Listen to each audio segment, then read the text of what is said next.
Kasi naman ako, ang dami ko senior dito. Ang dami mo namang hina, Marco. Nakakatuwa naman, nakakapagod naman yung Macdo. Kasi I'm happy kasi yung mga lolo't lola ko. Lalo na, hindi mo naman itong mga matitikas ka. Mukhang pangkalawit na itong mga ito. Makuling pa ito ng chips. But I'm happy really for them. I'm happy and proud to our partners, private sectors, fulfilling the dreams and aspirations of your city government to give opportunity and to bring back to the society yung ating mga seniors. Be more productive again. And, you know, kahit paano, at their age, may pumapasok ulit na salapi sa loob ng bahay. And ako na may tiwala sa kanila na kaya nilang gampanan yung tungkulin na ibinigay sa kanila sa kumpanya. For now, this is the program, Biyayang Bigas para sa Manila. At huwag kayo mag-alala, huwag kayo mag-iisip kung taga saan mo kayo.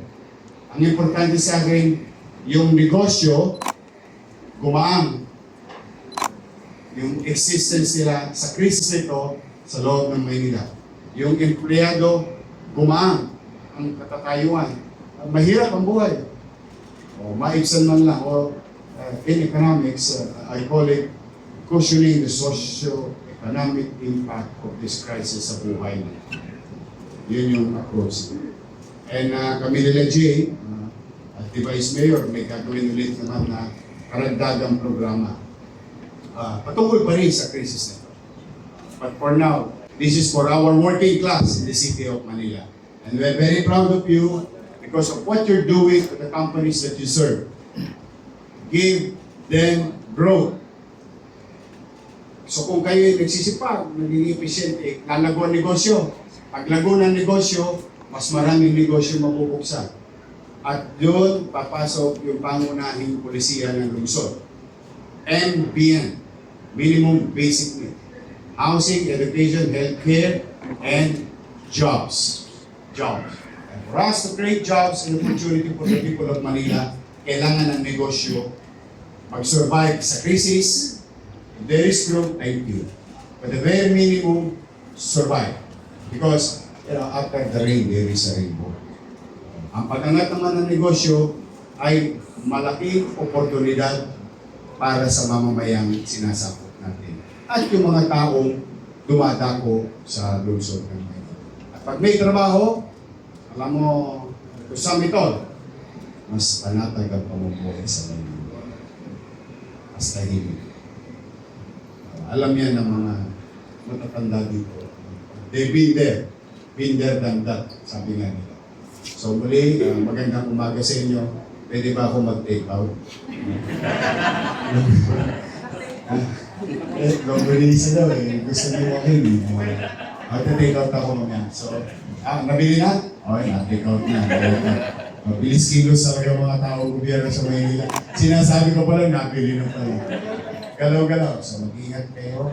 Take care of yourself. Stay healthy. Kaka mga lolo ka na. Kayo. Beg 2 ha. May ngayon. Sobrang init ng panahon. Mag-iingat kayo. I'm really proud na may hanap buhay kayo ulit.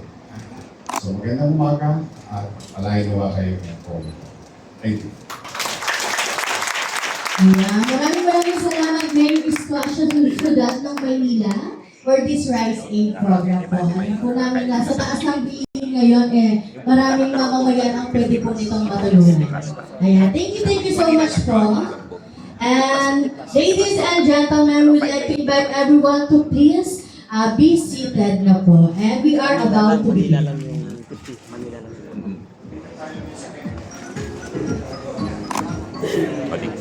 Ayan, susunod. Sino yung branch manager? Branch manager. Branch manager. Kaya Tony. Tony!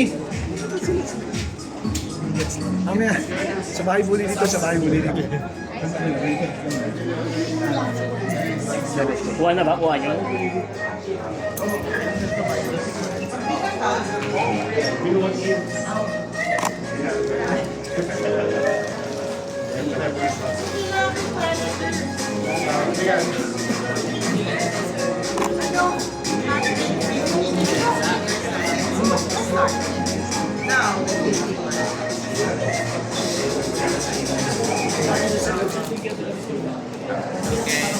With that, our McDonald's U and Denver family is especially excited as we honored to be the first to receive the Manila Rice Aid Program. Biyayang Bigas sa Manila, which is the part of Manila City Social Relief Measures in partnership with the Office of the President.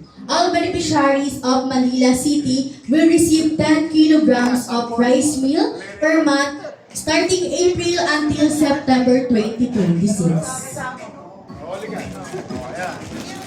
Mang Rudy, kaya pa. Para kasi maulit ha. Bumubuhat-buhat mo lang. Kaya ko yan. Gano'n? Kaya mo yan.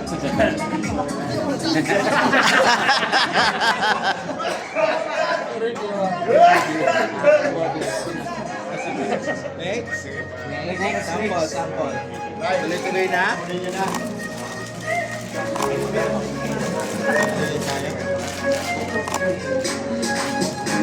Okay, ayan, palakpakan naman natin ang City Government of Manila and sa mga service crew na nandito po ngayon ay.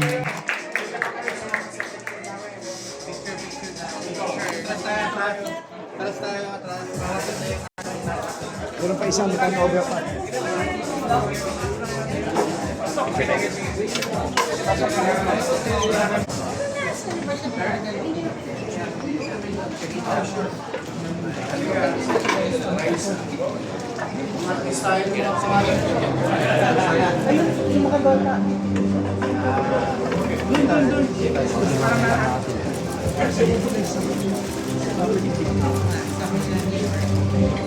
Okay, one here please.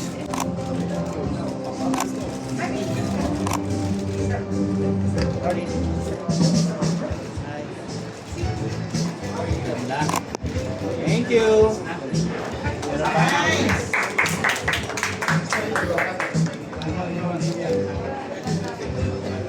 Buwang-buwang yung bigas ko.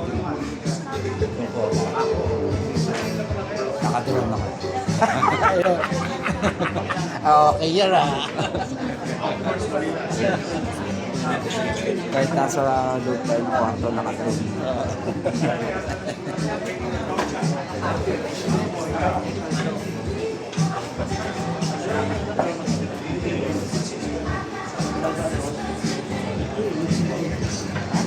Ang pagbibigyan ko yan.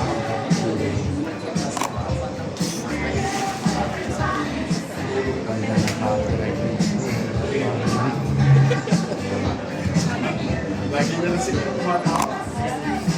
Yun. Takayin. Rest assured, yung city government will bring this every other month. Meron lang after Sabbath.